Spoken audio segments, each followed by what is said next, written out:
Now, the next topic is short life and low value assets. This topic is from the perspective of lessee, not from the lessor. Lessee's perspective. Short life assets. What is short life assets? Short life assets are assets that have a life greater, but we are taking the asset for a shorter period.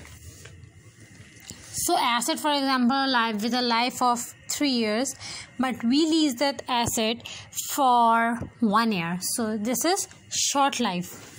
If lease is an low value asset, simply means asset with a lower value. For example, a laptop, a mobile, or I can say a TV taken on lease.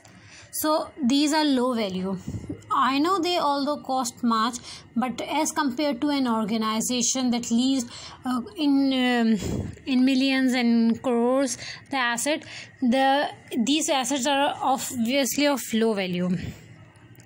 If the lease is short term less than 12 months or low value, then a simplified treatment is allowed.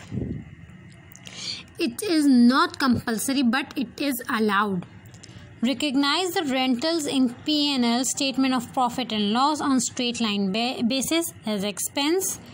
No lease liability or right of use asset would be recognized. So short life and low value asset. Short life less than 12 asset leased for less than 12 months, and low value assets. Low value is purely subjective, and if lease is short or low value asset, simplified treatment is allowed. No right of use of asset, no lease liability. Recognize the rental expense in P&L in straight line basis. Okay, now the examples of what is low value assets are tablets, smart personal computers, telephones, small items of furniture. So, the topic I am going to discuss is a contract is a lease. How we are going to deal with this topic, that a contract between the two people or two parties is a lease. There are certain conditions for a contract to be leased. If first condition is identified asset, means there should be an identified asset, means this car, the car of this model, the car number this is this identified asset. Second condition is convey the right to control the use of an identifiable. Second condition is convey right to control the use of an identified asset. Right to control the use. Third, right to obtain substantially all the economic benefits from the use. Substantially all the economic benefit from the use. For example, taken for the period of 5 years, then lessee should be able to get substantially all the economic benefits for the 5 years. Right to direct the use, how asset is going to be used. So conditions are identified asset, right to control the use, right to obtain substantially all the economic benefit, right to direct the use. Control and right to direct the use are nearly same, but they are different. Separate components. So the next topic is that I'm going to discuss is a separate component of a contract, lessee perspective. In case of a contract with both components, lease component, non-lease component. So what is the example? Simply, if a lessor is leasing his asset, identified asset, for example a machine, and in the same contract he is selling the maintenance for the regular maintenance of the machine. So letting or leasing the machine is a separate thing, and maintenance contract or repair contract whatsoever will be a different contract, but they are included in the same contract. So we are discussing lease component.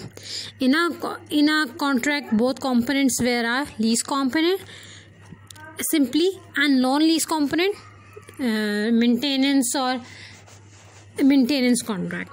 Entity must account for the lease component separately from non-lease component. The consideration is allocated on the basis of stand-alone price. So we are going to divide. We do the split. We will divide the consideration on the basis of stand-alone price for lease component and for non-lease component separately. Split rentals and payments. We will split rental and lease payment. Account for the lease component as IFRS 16. Account for the service component generally as an expense in P&L. So service component will be dealt in the same way as per IFRS 16, and service component will be treated as an expense in P&L.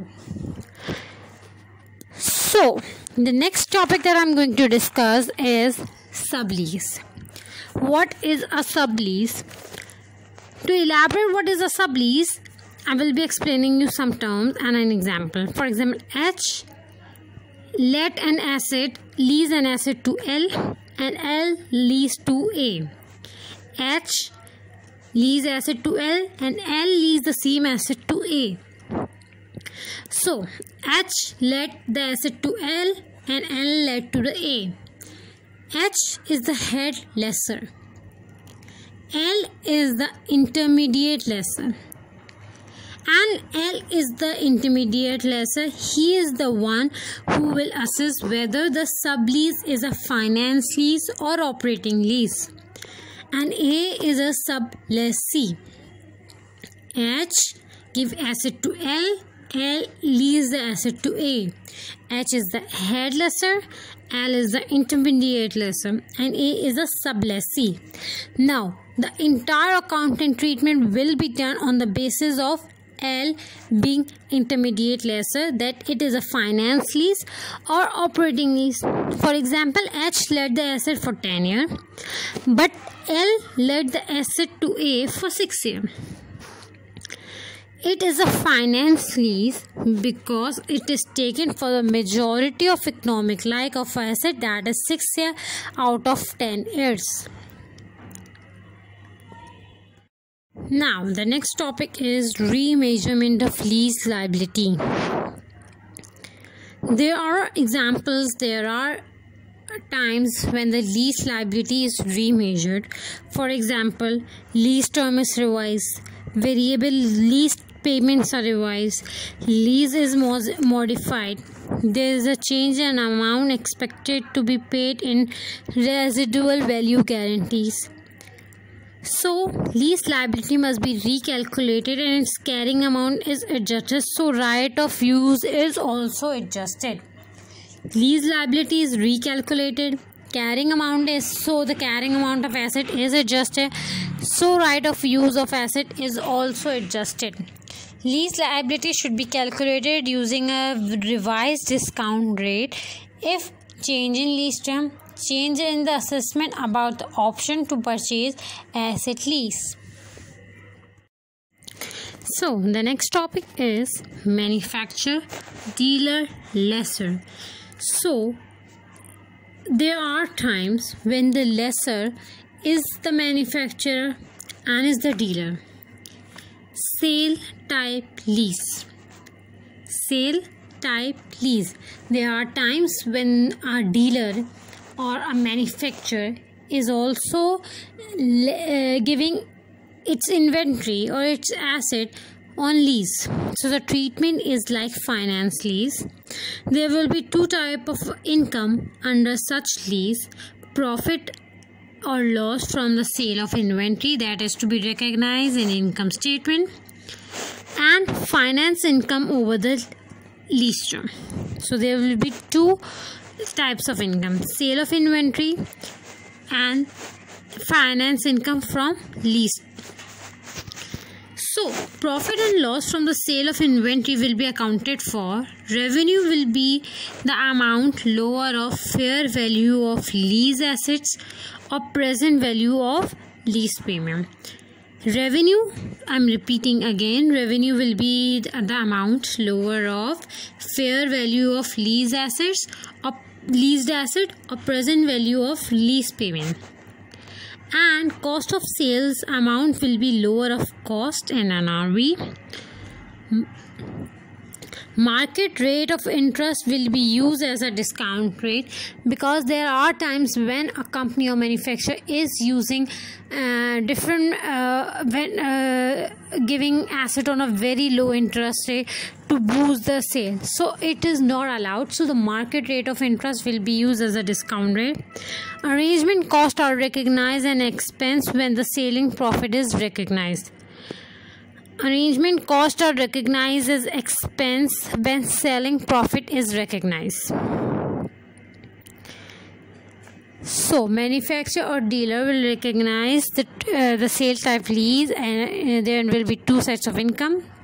Sale of inventory, finance income, and finance income will be recognized as usual. Revenue will be recognized as lower of fair value of asset or present value of lease payments. Cost of sale will be the amount lower of cost or NRV. Sale and leaseback arrangement. Sale and leaseback. Here I am going to make one thing very clear, that if I talk about buyer, customer or lessor, these are the all same people. Lessor is the customer, it is the buyer. Why? Because lessor is leasing the asset, lease the asset to lessee, but now he is again leased back. Sale and lease back. Sale and lease back. So lessor is the customer, lessor is the buyer, lessor is the lessor. It is a finance arrangement. Sale and lease back is a finance arrangement. So, there are two types of treatment in sale and leaseback. If transfer is not sale, if transfer is sale. If transfer is not sale, then seller, lessee, will continue to recognize the asset and recognize financial liability equal to the transfer proceed. And buyer, lessor, will not recognize the asset and recognize financial asset, loan receivable equal to the transfer proceed. In simple, transfer proceed are treated as loan by substance. So, the treatment of what will be the treatment? Seller will make the double entry of bank debit and loan payable or financial liability credit, because the liability is created, and buyer will make the entry. Buyer or lessor will make the loan receivable, financial asset debit, bank credit. For seller, for subsequent accounting, for seller it will be interest income, and for seller it will be interest expense, and buyer for it will be interest income. So what if the transfer is sale? If transfer is sale, the seller, the lessee, measure the right of use of asset as the proportion of previous carrying amount that relates to the right retained. Right of use asset will be calculated as carrying amount of lease asset into present value of lease rental divided by fair value of lease asset. Seller will recognize in P&L. Seller will recognize P&L based on only on the rights. Profit and loss based on only on the rights transferred to the buyer. Seller will recognize profit and loss based only on the rights transferred to the buyer. Sale and leaseback transaction not at the fair value. If the transaction is below the market term, like sales price is less than the fair value, are treated as a prepayment of lease payment. Prepayment of lease payment, and selling price above the fair value are treated as additional financing. Below the market terms, prepayment, and above the market terms, additional financing. Seller lessee accounting. De-recognize 100 seller or lessee will de-recognize the 100% asset. Right of use is recognized for the life it is leased. It is calculated as carrying amount of lease asset into present value of lease and divided by fair value of lease asset. Double entry will be bank debit, right of use of asset debit, lease obligation credit, non-current asset 100% credit, and balance will be income statement charge or credit. Buyer will continue to recognize the non-current asset as per IAS 16. Rental income as per operating lease. Now there are times when there is a long-term lease. Long-term means 99-year lease of land will be accounted as a purchase, and so asset will be applied IAS 16 rather than IFRS 16. Long-term leases like 99 years, it is not in the scope of IFRS 16, but it is in the scope of IAS 16. So buyer will recognize the asset. So this marks the end of standard IFRS 16 leases. Do give me your feedback in the comment section. Subscribe to my channel, like my video, and do share with your friends, with your friends, your classmates, your students. And feel free to give me a feedback on which other standards you want me to do podcasts. Bye.